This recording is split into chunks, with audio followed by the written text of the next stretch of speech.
one was for Bearded 484. Hate, a feeling I don't really get, because hate can get you in some serious shit.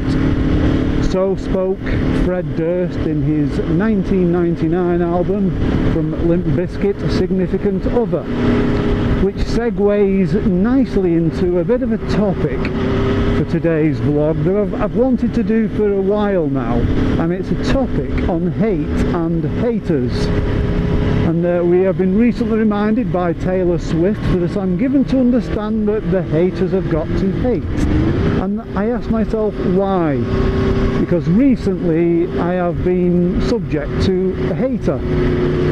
Now, when I first quoted Fred Durst saying hate, a feeling I don't really get, that is actually true in my case. Now, I'm not saying this to be all holier than thou, because I'm not. I'll not filter while I'm talking.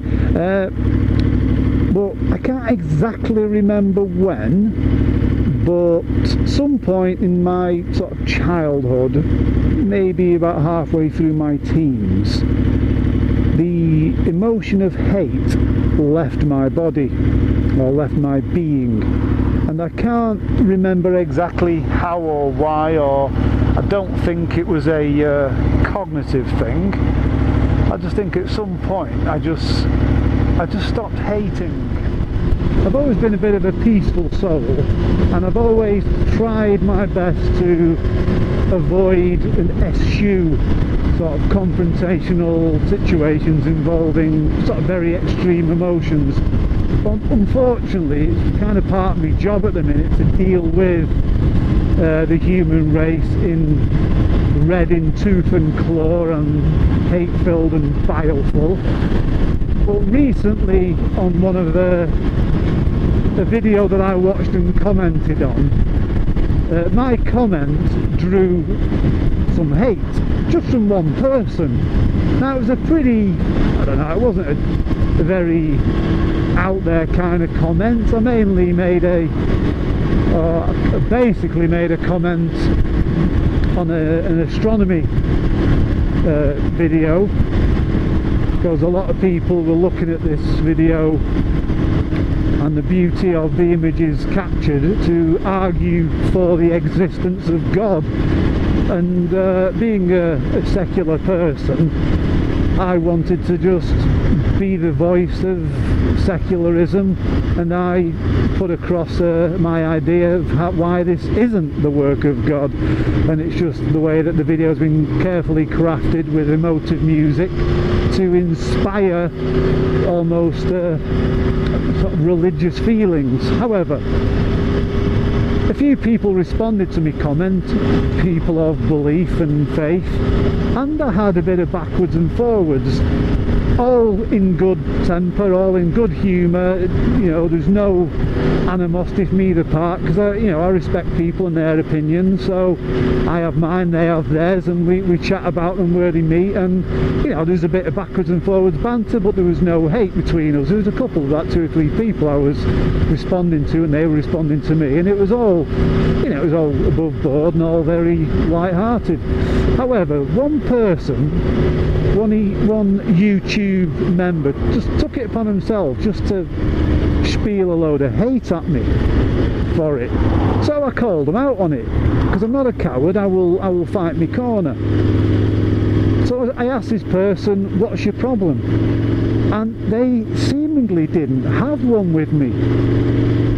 The only thing they seemed to have a problem with was as part of my comments, I referenced a Marilyn Manson track.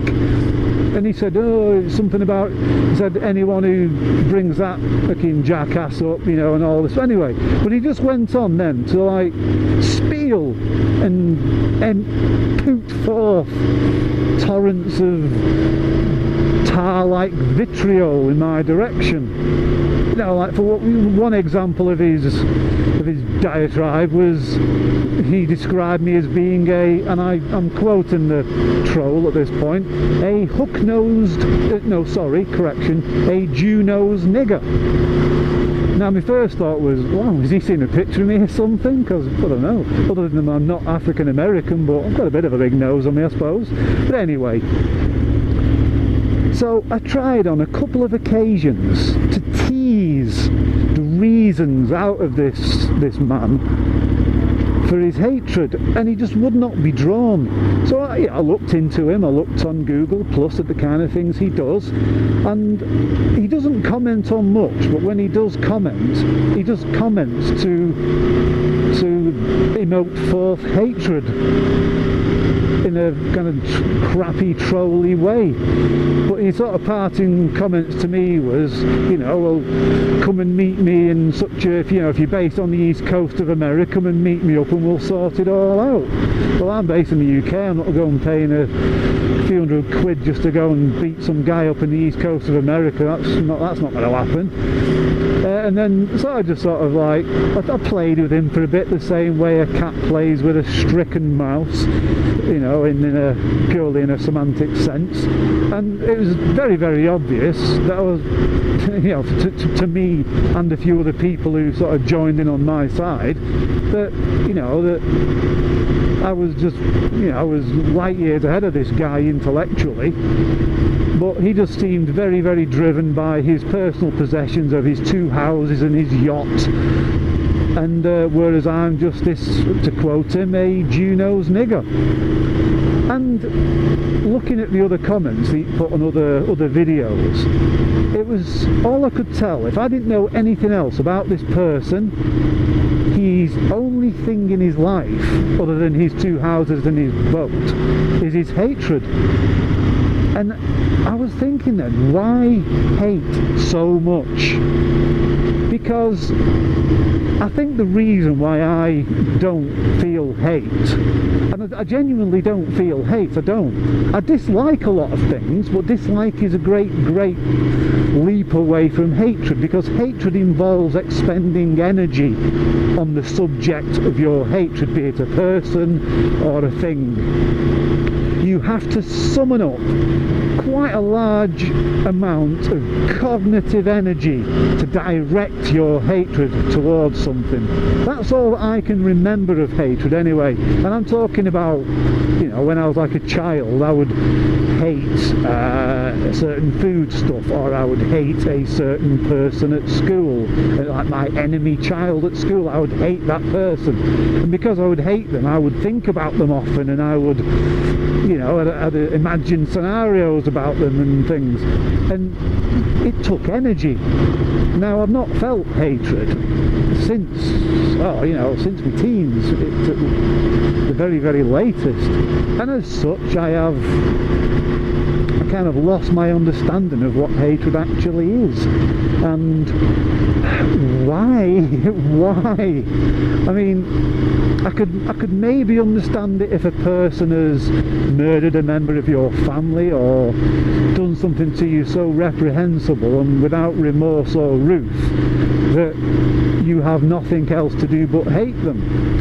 But I myself personally, 10 years ago, a person tried to murder me. And I'm not just talking someone said, I'm going to kill you, and made a bit of a half-hearted attempt. No, somebody attempted to murder me. I was put into an intensive care unit on a basic sort of survive the night regime. Following that, I spent thick end of a month in a cardiothoracic unit, and I'm still dealing with the traumas and the injuries from that today. It was a very, very earnest and deliberate attempt to take my life. It was not a personal attack, it was what I represented, but nonetheless the person who did it, suffering from some kind of mental illness, but their objective at that moment was to end my life, and he made a very, very good attempt on it too. But at no point did I hate that person following this happening. I mean, I was in intensive care, in and out of unconsciousness, and you know, it was all very dramatic. And when I came to properly with my own wits about me, like about 2 days later, I was told by my father that the person who tried to kill me had taken their own life, basically blown their head off.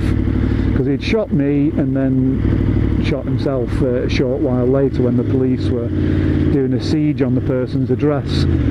But I remember thinking, when I heard that this person was dead, kind of felt really sorry that I didn't get a chance to speak to them, to ask them, what the frickin' hell was that all about?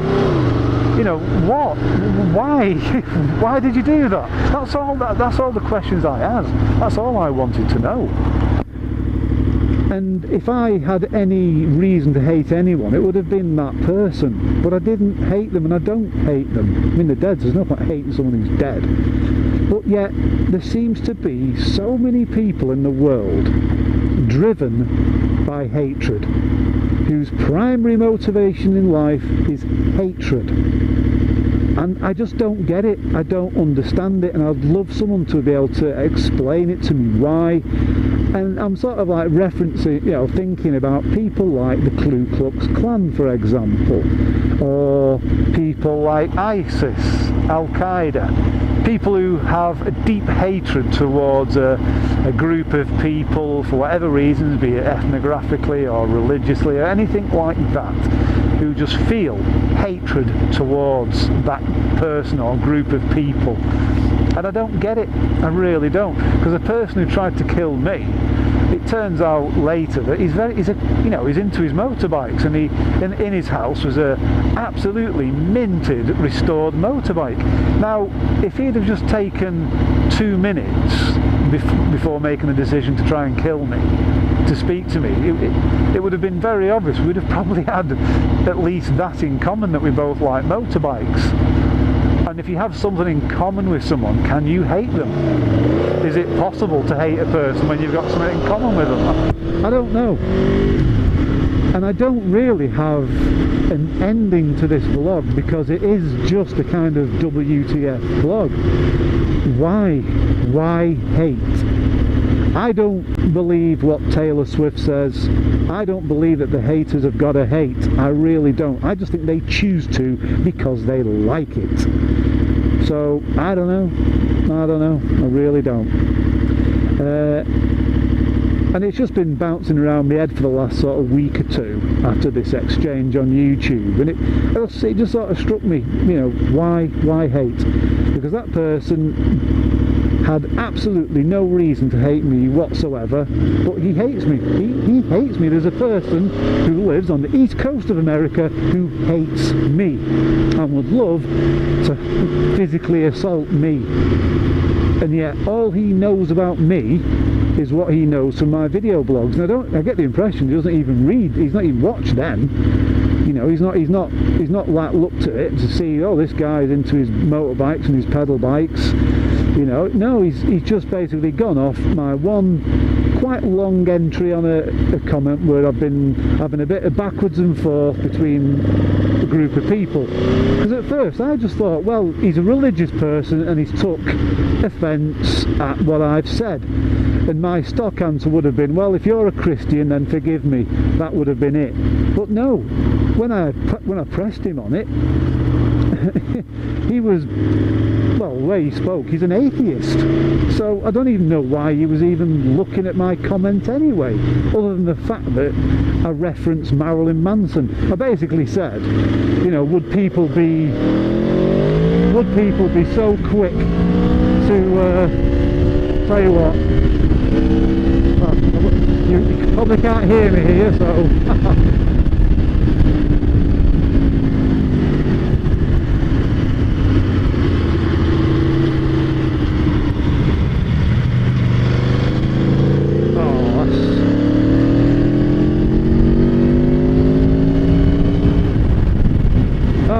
I so love this bike, I really do. Anyway, what was I saying? Can't remember now.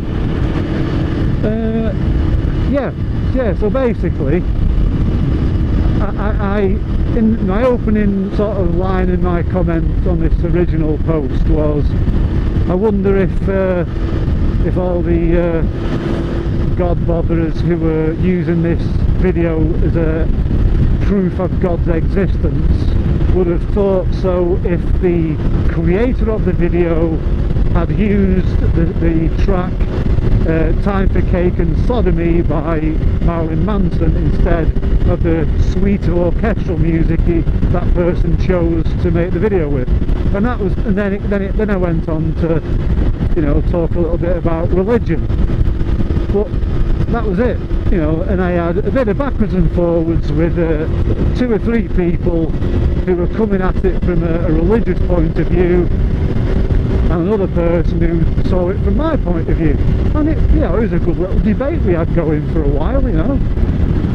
Very intelligent sort of conversation. But this fella just stuck his oar in and spewed hate into everyone's faces. And I just don't get it. So maybe someone out there can tell me, why do the haters gotta hate? Because I don't know at all. All I know is the Tuono's gotta go fast. So if anyone out there does have a reason as to why the haters have to hate, let me know. I'll be very, very interested to find out. Because I have, as I said earlier, I've had a hate-endectomy, or a hate-ectomy. In other words, I don't have hate. Does that sound right? Who knows? Ah well. Adios, amigos!